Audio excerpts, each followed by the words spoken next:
CES, il n'y a pas beaucoup de technologies qui m'ont vraiment surpris. Ce qui m'a surpris, c'est plutôt les gadgets relativement innovants. Il y en a deux qui sont relatifs à la bière qui m'ont surpris au CES. Alors pour les amateurs de bière, j'ai découvert un décapsuleur de bière qui est un accessoire de l'iPhone, alors qui ne se contente pas de décapsuler la bière, mais qui est complété par un logiciel où on compte en fait le nombre de bières qu'on boit de chaque marque et qui, quand on décapsule la bière, grâce à l'accéléromètre qui est dans l'iPhone, est capable de sortir une musique qui dépend de la bière qu'on décapsule.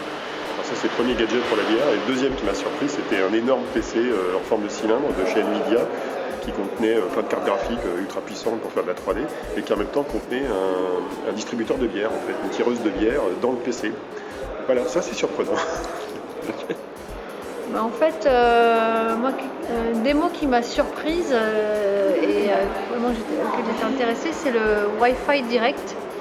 Parce que bon, c'est pas impressionnant en tant que tel, mais je trouve que le principe va ouvrir des portes vraiment intéressantes dans le sens où si vraiment on peut l'appliquer comme ça devrait être appliqué, ça va permettre aux gens de se connecter entre eux avec leurs appareils sans passer par un opérateur. Et ça, je pense que c'est vraiment important pour l'avenir en fait, des business models et de la façon dont les usages vont s'orienter sur Internet.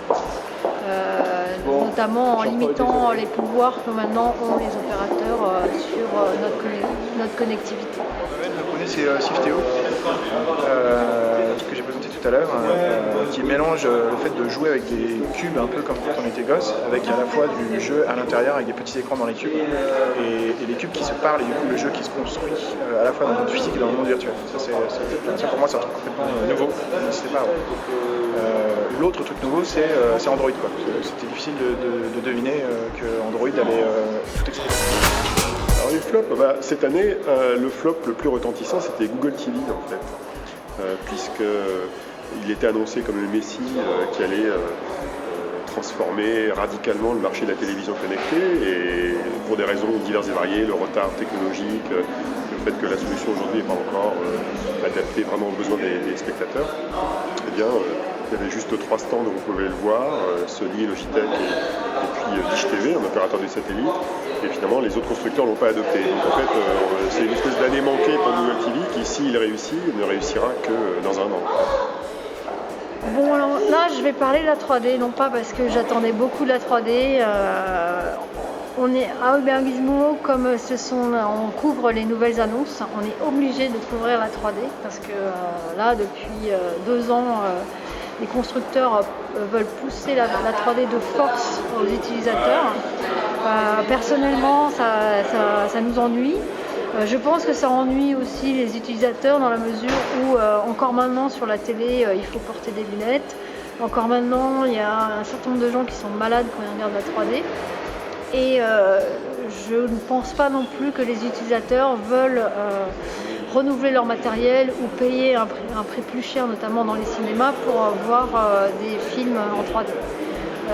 Donc ça c'est purement en fait une problématique économique qui est imposée aux utilisateurs sans penser à leurs vrais besoins ou désirs d'utilisation. Et donc en ce sens-là, je trouve que c'est un rendez-vous manqué, oui, effectivement.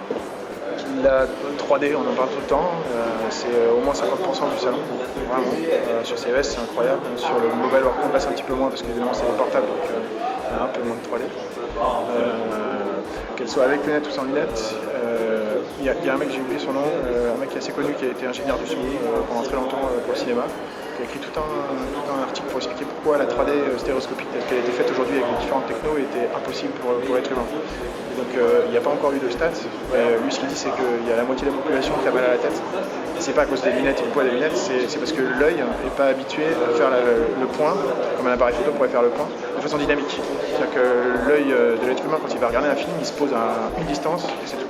Il faut que ça rentre, ça sorte, ça finit au cœur. Et donc du coup, en gros, les gens sont partagés entre deux populations, soit ceux qui ont mal à la tête, soit ceux qui ne font pas le point et qui voient les trucs 3D mais flous. Donc ça, au final, c'est une assez grosse déception parce qu'il y a des choses très sympas à faire avec la 3D. On peut penser à ce que j'expliquais tout à l'heure, les produits du futur, les dream products avec les hologrammes et le fait de travailler vraiment en 3D.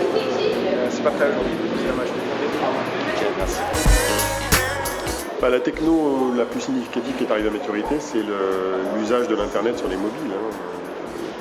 Quand on voit le nombre d'abonnés qui accèdent à l'Internet, il y a des services mobiles data dans le monde, que ce soit en Europe, aux États-Unis ou même en Asie, on atteint vraiment des proportions énormes. Quand on voit que le marché des smartphones, c'est déjà environ entre un cinquième et un quart du marché total des mobiles, et que ce pourcentage augmente régulièrement, le tout associé à des abonnements d'accès à la 3G et à la data, c'est une vraie maturité. Après, la grande question qui se pose, c'est est-ce qu'on a accès à un Internet ouvert avec ces mobiles connectés à Internet, ou est-ce qu'on a accès à un Internet un peu fermé au travers des application stores? Donc c'est un débat qui reste ouvert.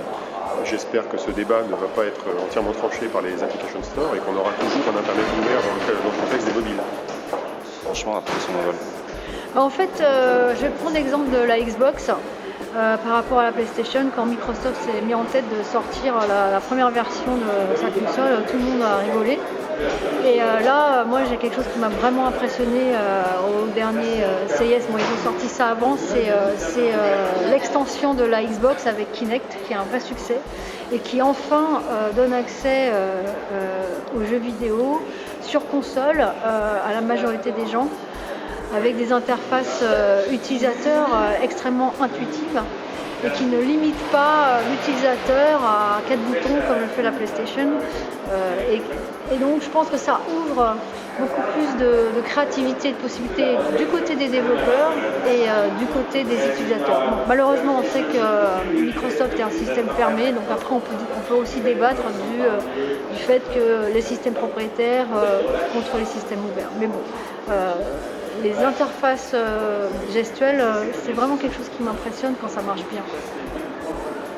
Moi j'aurais tendance à dire Android. Je suis pas sûr que ce soit vraiment arrivé à maturité, mais en tout cas c'est arrivé à maturité, capable de capturer un premier marché. Quand on voit l'interface d'Android et qu'on se dit que c'est utilisé par plein de gens qui ne sont pas du tout technophiles, on se demande quand même comment ils font. Ça veut dire aussi que les gens ont appris petit à petit à servir de l'ordinateur et qu'arriver sur un portable un petit peu compliqué avec une interface un peu compliquée, ça leur fait plus peur. Donc c'est assez intéressant. J'ai pas d'autres idées de produits qui soient arrivés à maturité là récemment au CES. Et la 3D, c'est toujours pareil, on revient sur le même sujet, mais la 3D c'est arrivé à maturité. C'est un peu triste, mais pour l'instant en tout cas ils sont bloqués à une étape.